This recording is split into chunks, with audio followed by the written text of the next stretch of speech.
everyone, welcome back to my channel and those who are new on this channel please do not forget to subscribe our amazing channel।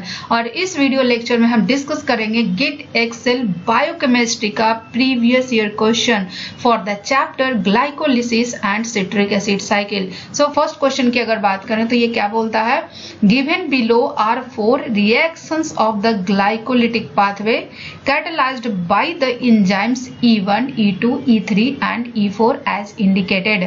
So this reaction is catalyzed by E1, this reaction is catalyzed by E2, this reaction is catalyzed by E3 and this reaction is catalyzed by E4। Which of these enzymes is or are not part of the gluconeogenesis pathway। यहाँ पे is and are mention किया हुआ है, इसका मतलब इन चार options में से मोर देन वन ऑप्शंस भी करेक्ट हो सकते हैं। सो दिस इज द पाथवे जो कि ग्लाइकोलिसिस एंड ग्लूकोनियोजेनेसिस का पाथवे है। जो पिंक एरो से रिप्रेजेंट किया हुआ है दे रिप्रेजेंट ग्लाइकोलिटिक पाथवे, जो ब्लू कलर से रिप्रेजेंट किया हुआ है वो ग्लूकोनियोजेनेसिस का पाथवे है। अब यहाँ पे एक चीज याद रखना है कि ग्लूकोनियोजेनेसिस का सारा पाथवे जस्ट रिवर्सल नहीं होता है ग्लाइकोलिटिक पाथवे का। सो सवाल यहाँ पे ये है कि कौन सा स्टेप है जो रिवर्स नहीं होता है। सो यहाँ पे थंब रूल है कि जो रिएक्शंस है इरिवर्सिबल होते हैं, जो इरिवर्सिबल होते हैं वो स्टेप्स रिवर्सल नहीं होते हैं। और ग्लाइकोलिसिस का 3 स्टेप इरिवर्सिबल होता है। First one is the first step, second one is the third step and third one is the 10th step है। सो फर्स्ट स्टेप का जो रिएक्शन कैटालाइज करता है हेक्सोकाइनेज जो कि ग्लूकोज से ग्लूकोज 6 फॉस्फेट बनाता है। सेकंड इरिवर्सिबल रिएक्शन कौन सा है, फ्रुक्टोज 6 फॉस्फेट से फ्रुक्टोज 1,6 बिसफॉस्फेट है। और इस रिएक्शन को कैटालाइज करता है कौन, PFK1 that is phosphofructokinase 1। And third one is the phosphoenol pyruvate से पाइरुवेट का कन्वर्शन भी इरिवर्सिबल होता है and this reaction is catalyzed by pyruvate kinase. और ये 3 रिएक्शन ग्लूकोनियोजेनेसिस एंड ग्लाइकोलिसिस में सिमिलर नहीं होते हैं। Means hexokinase, PFK1 and pyruvate kinase gluconeogenesis में इन्वॉल्व नहीं होगा। अब हम इन ऑप्शंस को देखते हैं। फर्स्ट ऑप्शन क्या है, फ्रुक्टोज 6 फॉस्फेट से फ्रुक्टोज 1,6 बिसफॉस्फेट में कन्वर्ट हो रहा है। सो फ्रुक्टोज 6 फॉस्फेट से फ्रुक्टोज 1,6 बिसफॉस्फेट में जो एंजाइम से कन्वर्शन होता है it is PFK1 and this reaction is irreversible reaction। Second option की अगर बात करें तो फ्रुक्टोज 1,6 बिसफॉस्फेट से dihydroxy acetone phosphate and glyceraldehyde 3 phosphate में कन्वर्शन हो रहा है। और इस रिएक्शन को जो एंजाइम कैटालाइज करता है उसको बोलते हैं एल्डोलेज। और इसी रिएक्शन के बेसिस पे ग्लाइकोलिटिक पाथवे का नाम है ग्लाइकोलिसिस। ग्लाइकोस में शुगर, लाइसिस में स्प्लिटिंग। सो यहाँ पे क्या हो रहा है, शुगर की splitting and this reaction is reversible reaction. ये क्या है, रिवर्सिबल रिएक्शन है। थर्ड ऑप्शन की अगर बात करें 3 फॉस्फोग्लिसरेट से 2 फॉस्फोग्लिसरेट बन रहा है एंड 3 फॉस्फोग्लिसरेट से 2 फॉस्फोग्लिसरेट जो बनते हैं वो कौन से एंजाइम से बनते हैं, वो बनते हैं फॉस्फोग्लिसरेट म्यूटेज। किससे बनते हैं, फॉस्फोग्लिसरेट म्यूटेज, क्योंकि यहाँ पे फॉस्फेट ग्रुप का पोजीशन चेंज हो रहा है, 3 से 2nd पे जा रहा है and this reaction is also reversible reaction. Fourth option की अगर बात करें तो ये फॉस्फोइनॉल पाइरुवेट से पाइरुवेट में कन्वर्शन हो रहा है एंड फॉस्फोइनॉल पाइरुवेट से पाइरुवेट में जो कन्वर्शन होता है इस रिएक्शन को जो एंजाइम कैटालाइज करता है वो क्या होता है, pyruvate kinase and this reaction is irreversible reaction. So यहाँ पे कितने इरिवर्सिबल रिएक्शन आए, this one is the irreversible reaction, this one is the irreversible reaction. So ये दोनों एंजाइम जो होंगे PFK1 दैट इज E1 से जो मेंशन किया हुआ है एंड E4 से जो मेंशन किया है they are not a part of gluconeogenesis pathway. तो ऑप्शन क्या हो जाएंगे, option will be E1 and E4। So this option is correct, E1 and E4 option is correct for this question। Now the second question, second question क्या कर रहा है, correct sequence of metabolic intermediates in Krebs cycle। Krebs cycle में metabolic intermediates का क्या correct sequence है, Krebs cycle को citric acid cycle भी बोलते हैं या TCA साइकिल भी बोलते हैं। TCA is try carboxylic acid cycle. अब इसमें क्या क्या होते हैं, ये टोटल 8 स्टेप्स में कंप्लीट होते हैं। So acetyl coenzyme A oxaloacetate का कंडेंसेशन होता है तो क्या बनाता है, citrate. Citrate cis aconitate intermediate बनाता है और वो आइसोसिट्रेट में कन्वर्ट होता है। आइसोसिट्रेट अल्फा कीटोग्लूटरेट में कन्वर्ट होता है। Alpha ketoglutarate succinyl coenzyme A में कन्वर्ट होता है। सक्सिनाइल कोएंजाइम ए सक्सिनेट बनाता है, then fumarate, then malate and then oxaloacetate. So यहाँ पे करेक्ट ऑप्शन क्या है, correct option will be alpha ketoglutarate से सक्सिनेट बनते हैं, सक्सिनेट से फ्यूमरेट बनते हैं, फ्यूमरेट से मैलेट बनते हैं। नेक्स्ट क्वेश्चन की अगर बात करें तो विच of the following enzymes is located in outer mitochondrial membrane, और यहाँ पे आपके 4 ऑप्शन है। फर्स्ट ऑप्शन की अगर बात करें that is citrate synthase. Citrate synthase की अगर बात करें तो ये सिट्रिक एसिड साइकिल का फर्स्ट एंजाइम है और ये माइटोकॉन्ड्रियल मैट्रिक्स में होते हैं। कहाँ होते हैं, माइटोकॉन्ड्रियल मैट्रिक्स में प्रेजेंट होते हैं। फ्यूमरेज की अगर बात करें तो फ्यूमरेज भी सिट्रिक एसिड साइकिल का एंजाइम है और ये भी माइटोकॉन्ड्रियल मैट्रिक्स में प्रेजेंट होते हैं।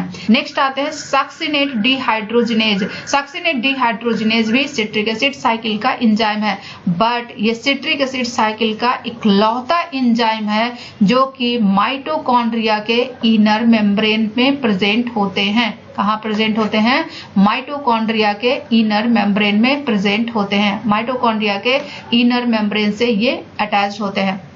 अब लास्ट ऑप्शन क्या बचा, monoamine oxidase. Monoamine oxidase present होता है आउटर माइटोकॉन्ड्रियल मेम्ब्रेन में और इसका फंक्शन क्या होता है, it removes the neurotransmitter norepinephrine, serotonin and dopamine from the brain. Next question की अगर बात करें तो हाई एनर्जी कंपाउंड्स आर, और यहाँ पे आपके पास 4 ऑप्शन है। First one is the phosphoenol pyruvate, second one is the adenosine monophosphate that is AMP, third one is the 1,3-bis phosphoglycerate and D is the vitamin K.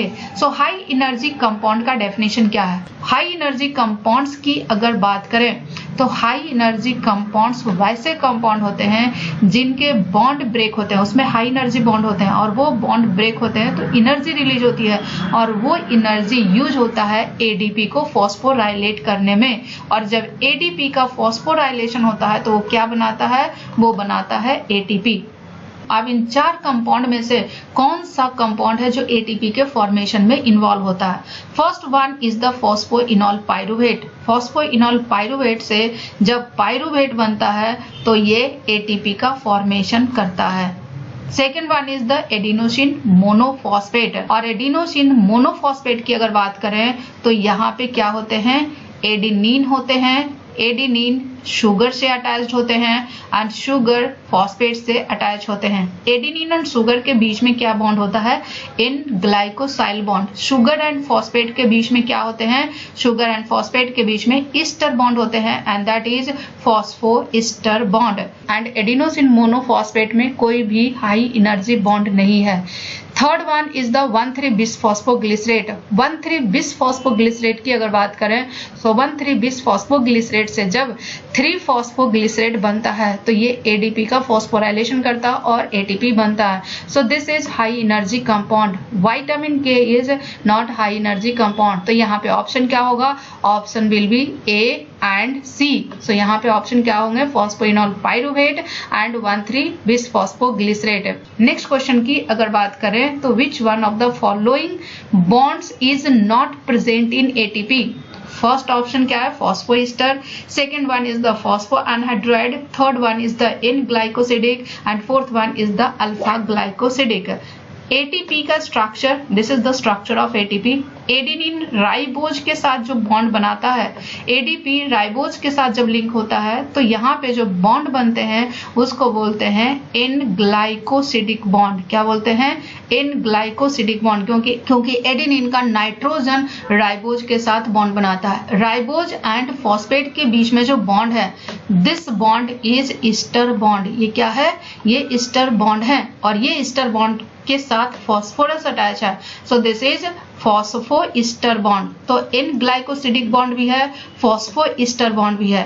दो phosphate आपस में linked होते हैं बाई फॉस्फो अनहाइड्राइड बॉन्ड से। किससे? Phospho anhydride bond से। So this one is the phospho anhydride bond. सो कौन सा बॉन्ड एटीपी में एब्सेंट हुआ?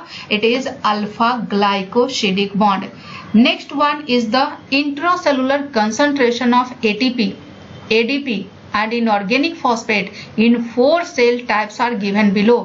ये 4 सेल टाइप हैं L, K, B, M, और इन चारों सेल टाइप में आपको ATP का कंसंट्रेशन दिया है, ADP का कंसंट्रेशन दिया है एंड इनऑर्गेनिक फॉस्फेट का कंसंट्रेशन दिया है।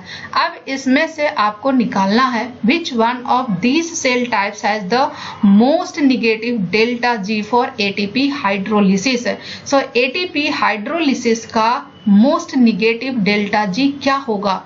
तो इसके लिए कुछ कॉन्सेप्ट हम समझते हैं। इंटैक्ट सेल की अगर बात करें, चाहे कोई भी इंटैक्ट सेल हो, चाहे वो इरिथ्रोसाइट्स हो या कोई और सेल हो, delta G for ATP hydrolysis जो होते हैं it is usually designated as delta GP। Delta GP क्या है? It is phosphorylation potential and it is much more negative than delta G, ranging from -50 to -65 kilo joule per mole. लेकिन जो standard free energy होते हैं ATP hydrolysis का वो -30.5 kilo joule per मोल होते हैं and this is the standard value. So standard free energy of hydrolysis ATP का कितना होता है? -30.5 kilo joule per mole. But sales में जो ATP, ADP and inorganic phosphate का कंसंट्रेशन है वो इक्वल नहीं होता है and it is much lower than the standard 1 molar concentration. जो standard free energy of hydrolysis होते हैं वहां पे कंसंट्रेशन हम कैलकुलेट करते हैं 1 मोलर स्टैंडर्ड कंसंट्रेशन मानकर, लेकिन सेल्स में जो कंसंट्रेशंस होते हैं ATP, ADP यानी इनऑर्गेनिक फॉस्फेट का वो 1 मोलर से कम होते हैं। सो इसको कैसे कैलकुलेट करेंगे? इसको कैलकुलेट करते हैं delta GP equal to delta G prime not plus RT ln ADP का कंसंट्रेशन, इनऑर्गेनिक फॉस्फेट का कंसंट्रेशन डिवाइडेड बाय ATP का कंसंट्रेशन। और इनमें आपको ATP, ADP and inorganic phosphate का कंसंट्रेशन दिया हुआ है और इसी से हम ATP के हाइड्रोलिसिस का डेल्टा G निकालेंगे। और ये कैसे निकालेंगे? इसी फार्मूला से निकालेंगे। इस फार्मूला में ध्यान देने वाली बात यह है कि डेल्टा G प्राइम नॉट का वैल्यू फिक्स है, it is -30.5 kilo joule per mole. वहीं पे RT का भी वैल्यू फिक्स है, RT का वैल्यू कितना होता है? 2.48 किलो जूल पर मोल। अब आपका वेरिएशन कहाँ है कंसंट्रेशन का? ATP, ADP and inorganic phosphate का। सो आपके ये वाले जो फैक्टर हैं ये फैक्टर डिसाइड करेगा कि कौन से सेल टाइप का मोस्ट निगेटिव डेल्टा G है और ये फैक्टर जितना ही कम होगा उतना ज्यादा निगेटिव वैल्यू होगा। क्या होगा? ये फैक्टर जितना कम होगा उतना ज्यादा निगेटिव वैल्यू होगा। एंड यहाँ पे ये कैलकुलेशन रिप्रेजेंट किया हुआ है। L की बात करें तो इट इज 1.ADP का कंसंट्रेशन कितना है? 1.8 इंटू 10 टू द पावर -3। यहाँ पे 1.8 दिया है बट मैंने यहाँ पे 10 टू द पावर -3 से मल्टीप्लाई किया है। क्यों? क्योंकि ये मिली मोलर कंसंट्रेशन है। सो मिली मोलर को हमने मोलर में कन्वर्ट किया है। 1.8 into 10 to the power -3 multiplied by inorganic phosphate का कंसंट्रेशन 5 है, 5 multiplied by 10 to the power -3। ATP का कंसंट्रेशन कितना है? 3 इंटू 10 टू द पावर -3। अगर इसको कैलकुलेट करते हैं तो ये आता है 3 इंटू 10 टू द पावर -3। वहीं पे अगर K सेल टाइप की बात करें तो इसमें ADP का कंसंट्रेशन कितना है? 1.3 मिलीमोलर, तो it is 1.3 into 10 to the power -3। Inorganic phosphate का कंसंट्रेशन कितना है? 3 into 10 to the power -3। ATP का कंसंट्रेशन कितना है? 3.9 इंटू 10 टू द पावर -3 और ये कितना हो जाएगा? 1 into 10 to the power -3। B का अगर देखें तो ADP का कंसंट्रेशन कितना है? 0.7 into 10 to the power -3। Inorganic phosphate का कंसंट्रेशन कितना है? 2.7 into 10 to the power -3 and ATP का कंसंट्रेशन कितना है? 2.7 इंटू 10 टू द पावर -3। तो इनका आया वैल्यू कितना? 0.7 इंटू 10 टू द पावर -3। वहीं पे अगर M सेल टाइप की बात करें तो ATP का कंसंट्रेशन है 7.2 इंटू 10⁻³ मोलर, ADP का कंसंट्रेशन है 0.9 इंटू 10⁻³ मोलर, इनऑर्गेनिक फॉस्फेट का कंसंट्रेशन है 8 इंटू 10⁻³ मोलर। और इस वैल्यू को यहाँ सब्स्टिट्यूट करते हैं तो इसका वैल्यू आता है कितना 1 इंटू 10⁻³ सो इसमें से सबसे लोएस्ट किसका है, सबसे लोएस्ट है B सेल टाइप का। सो जिस सेल टाइप का ये फैक्टर सबसे कम होगा उसका उतना ही ज्यादा निगेटिव होगा, क्योंकि डेल्टा G प्राइम नॉट कितना है -30 प्लस RT का वैल्यू फिक्स है, it is 2.48 and ln this factor. और इस फैक्टर का वैल्यू जितना कम होगा उतना ही ये वैल्यू निगेटिव होगा, और जितना ज्यादा ये वैल्यू निगेटिव होगा ओवरऑल वैल्यू निगेटिव उतना ही होगा। तो सबसे कम ये रेशियो किसका है, सबसे कम ये रेशियो है B सेल टाइप का। तो आंसर इसका क्या होगा, C होगा। नेक्स्ट क्वेश्चन क्या कर रहा है, which one of the enzymes is responsible for arsenic toxicity. Arsenic toxicity के लिए कौन सा एंजाइम रिस्पॉन्सिबल है। आर्सेनिक टॉक्सिसिटी के लिए जो एंजाइम रिस्पॉन्सिबल होता है इट इज पाइरूवेट डिहाइड्रोजिनेज, जो कि PDH कॉम्प्लेक्स होता है, और आर्सेनिक इस कॉम्प्लेक्स को इनहिबिट करता है। दैट्स व्हाई आर्सेनिक टॉक्सिसिटी के लिए जो एंजाइम रिस्पॉन्सिबल है इट इज पाइरूवेट डिहाइड्रोजिनेज है। Next one, match the following enzymes in column 1 with their cofactors in column 2. So this is the column 1 and column 2. column 1 में आपको सारे enzyme दिए हुए हैं, column 2 में आपको सारे कोफैक्टर दिए हुए हैं। So पहले आते हैं पाइरूवेट डी कार्बोक्सिलेज का। पाइरूवेट डी कार्बोक्सिलेज की अगर बात करें तो पाइरूवेट डी कार्बोक्सिलेज में टोटल 5 कोएंजाइम होते हैं and one of the coenzyme is thiamine pyrophosphate, जिसको TPP भी बोलते हैं। सो पाइरूवेट डी कार्बोक्सिलेज का कोफैक्टर क्या होगा, TPP। Second one is the glyceraldehyde 3-phosphate dehydrogenase and glyceraldehyde 3-phosphate dehydrogenase oxidation करता है तो यहाँ पे किसी का रिडक्शन होगा। रिडक्शन किसका होता है, NAD प्लस का, क्योंकि ये कैटाबोलिक पाथवे है, ये एंजाइम है ग्लाइकोलिसिस का। सो इसका फैक्टर क्या होगा, इसका कोफैक्टर क्या होगा, NAD plus. Next one is the pyruvate carboxylase. Pyruvate carboxylase में बायोटीन होता है और ये बायोटीन ही कार्बन डाइऑक्साइड को एक्टिवेट करता है। सो पाइरूवेट कार्बोक्सिलेज का क्या होगा, biocytin. Next one is the glucose 6-फॉस्फेट डिहाइड्रोजिनेज। ग्लूकोज 6-फॉस्फेट डिहाइड्रोजिनेज का होगा NADP+। सो यहाँ पे ऑप्शंस क्या होंगे, पाइरूवेट डी कार्बोक्सिलेज का क्या था 4 एंड 4 ऑप्शन सिर्फ एक ही में है, so answer will be B। Next one is the interconversion of UDP glucose and UDP galactose is catalyzed by। UDP glucose and UDP galactose का जो कन्वर्शन होता है वो कौन से एंजाइम से होता है। सो इसको समझते हैं कि UDP glucose and UDP galactose में क्या डिफरेंस है। This is the structure of UDP glucose and this is the structure of UDP galactose। UDP glucose and UDP galactose के अगर स्ट्रक्चर देखें तो ये सिर्फ और सिर्फ एक डिफरेंस है, और वो भी at the carbon number 4। Carbon number 4 पे OH का ओरिएंटेशन ऊपर है और यहाँ पे OH का ओरिएंटेशन नीचे है। सो जब फंक्शनल ग्रुप का ओरिएंटेशन चेंज होता है तो उस रिएक्शन को जो एंजाइम कैटालाइज करता है उसको बोलते हैं ईपीमरेज। उसको क्या बोलते हैं, ईपीमरेज। सो इसका आंसर क्या होगा, epimerase. Next one is the oxidation of one molecule of glucose via glycerol phosphate shuttle produces.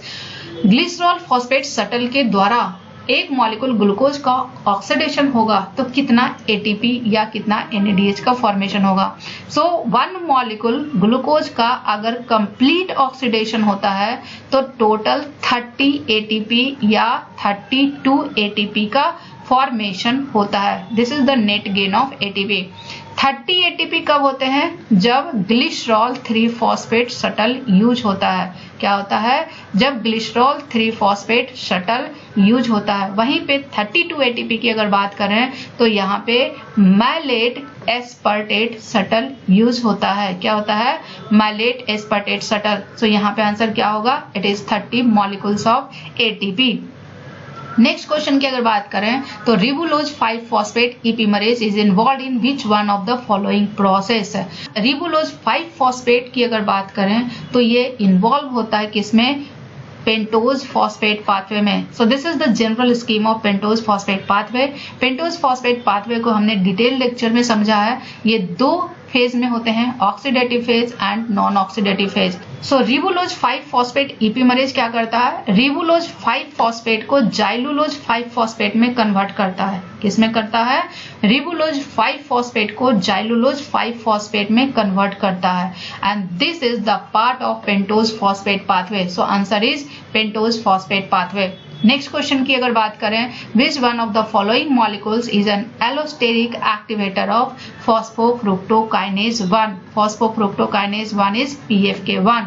So PFK1 का एलोस्टेरिक एक्टिवेटर कौन सा है, PFK1 का एलोस्टेरिक एक्टिवेटर है fructose 2,6 bisphosphate and allosteric inhibitor है ATP। सो PFK1 का एलोस्टेरिक एक्टिवेटर क्या होगा, फ्रुक्टोज 2,6 बिसफॉस्फेट।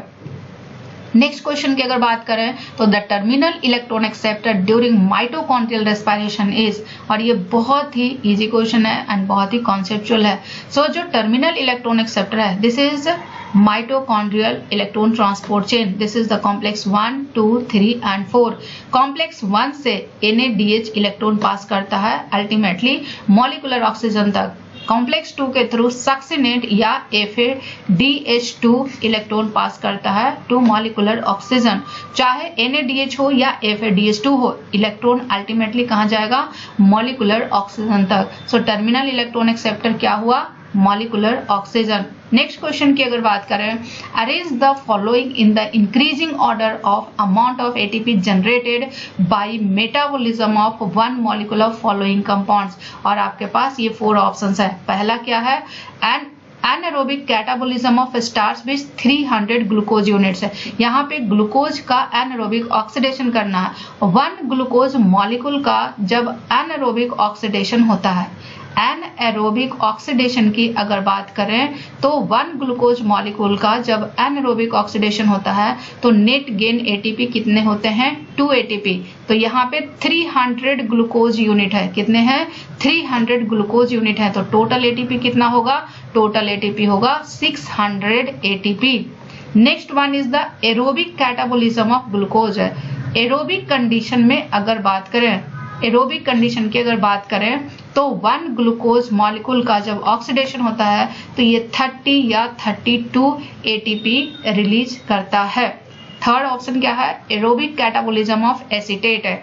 एसीटेट की अगर बात करें तो ये डायरेक्टली कहाँ जाएगा, ये डायरेक्टली जाएगा सिट्रिक एसिड साइकिल में। कहाँ जाएगा, सिट्रिक एसिड साइकिल में। और 1 मॉलिक्यूल एसीटेट का जब कंप्लीट ऑक्सीडेशन होता है, मीन्स 1 टर्न होगा किस चीज का, सिट्रिक एसिड साइकिल का। और 1 टर्न सिट्रिक एसिड साइकिल में कितने बनते हैं, 3 NADH, 1 FADH2 and 1 ATP। So total ATP इतना ही होगा। एक NADH से 2.5 ATP बनते हैं, तो ये कितना होंगे, 7.5 ATP। 1 FADH2 से 1.5 ATP बनता है एंड 1 ATP। अगर इसको कैलकुलेट करेंगे तो कितना होगा, 10 ATP होंगे। सो एक मॉलिक्यूल एसीटेट का अगर कंप्लीट ऑक्सीडेशन होता है तो टोटल 10 ATP बनते हैं। फोर्थ ऑप्शन क्या है, एरोबिक कैटाबोलिज्म ऑफ पामीटेट। हमने लास्ट लेक्चर में ही पढ़ा है कि 1 मॉलिक्यूल पामीटेट की अगर बात करें तो 1 मॉलिक्यूल पामीटेट क्या है, 16 कार्बन सैचुरेटेड फैटी एसिड। और जब इनका ऑक्सीडेशन होता है तो टोटल 108 ATP बनते हैं। बट 2 ATP एक्टिवेशन में यूज होता है, तो नेट गेन कितना हो जाएगा, नेट गेन हो जाएगा 106 ATP। सो सबसे कम किसका है, सबसे कम है एसीटेट का। तो थर्ड ऑप्शन क्या होगा, पहले होगा, देन एसीटेट के बाद क्या है, ग्लूकोज, देन सेकेंड ऑप्शन होंगे, देन उसके बाद पामीटेट, देन फोर्थ ऑप्शन होंगे एंड देन 1 ऑप्शन होगा। So answer will be D. Next question क्या कर रहा, formation of ATP from ADP and inorganic phosphate is not a spontaneous process. And इसका reason क्या है, ADP से जब ADP और इनऑर्गेनिक फॉस्फेट से जब ATP बनता है तो ये स्पॉन्टेनियस प्रोसेस नहीं है। क्यों नहीं है, इसका रीजन क्या है, इसका बेस्ट रीजन यह है कि resonance stabilization of PO bonds in inorganic phosphate is higher than that in ATP। ATP के कंपैरिजन में इनऑर्गेनिक फॉस्फेट का जो रेजोनेंस स्टेबलाइजेशन होता है वो काफी ज्यादा होता है, इसीलिए एडीपी एंड इनऑर्गेनिक फॉस्फेट का जो फॉस्फोराइलेशन होकर जब एडीपी बनते हैं तो वो स्पॉन्टेनियस नहीं होते हैं। Choose the following pairs from the following. First one is the isocitrate lyase, second one is the PEP carboxykinase, third one is the pyruvate dehydrogenase complex, fourth one is the phosphofructokinase and fifth one is the pyruvate carboxylase। Isocitrate lies कहाँ पे काम करता है?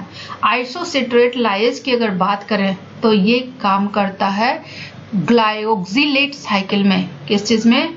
ग्लाइओक्सिलेट cycle में। और ग्लाइओक्सिलेट cycle किस चीज के लिए रिस्पॉन्सिबल होते हैं? फैटी एसिड से ग्लूकोज बनाते हैं, और फैटी एसिड से पहले क्या बनेगा? Acetyl co enzyme A, means it is synthesis of glucose from acetate. तो ए का ऑप्शन क्या होगा? ए का ऑप्शन थर्ड होगा, और दो में ए का ऑप्शन थर्ड है। तो अब आते हैं सेकंड पे, पीईपी कार्बोक्सीकाइनेज। पीईपी कार्बोक्सीकाइनेज क्या करता है? पेप कार्बोक्सीकाइनेज ऑक्सैलो एसीटेट को कन्वर्ट करता है फॉस्फोइनॉल पाइरुवेट में, and this is the reaction of gluconeogenesis. And gluconeogenesis में क्या होते हैं? Formation of carbohydrate from non carbohydrate precursor, so it is the conversion of amino acids into glucose। so B का option क्या होगा? B का option होगा 1। so this answer is the correct option।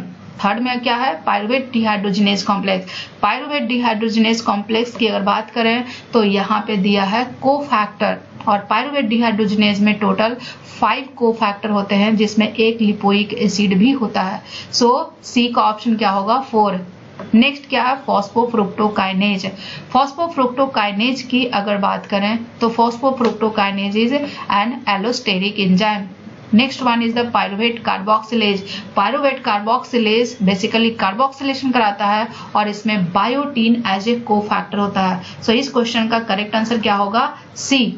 Next one is the match the enzymes in column 1 with their metabolic pathways in column 2। आपके पास यहाँ 4 options हैं। First one is the succinyl coenzyme synthetase.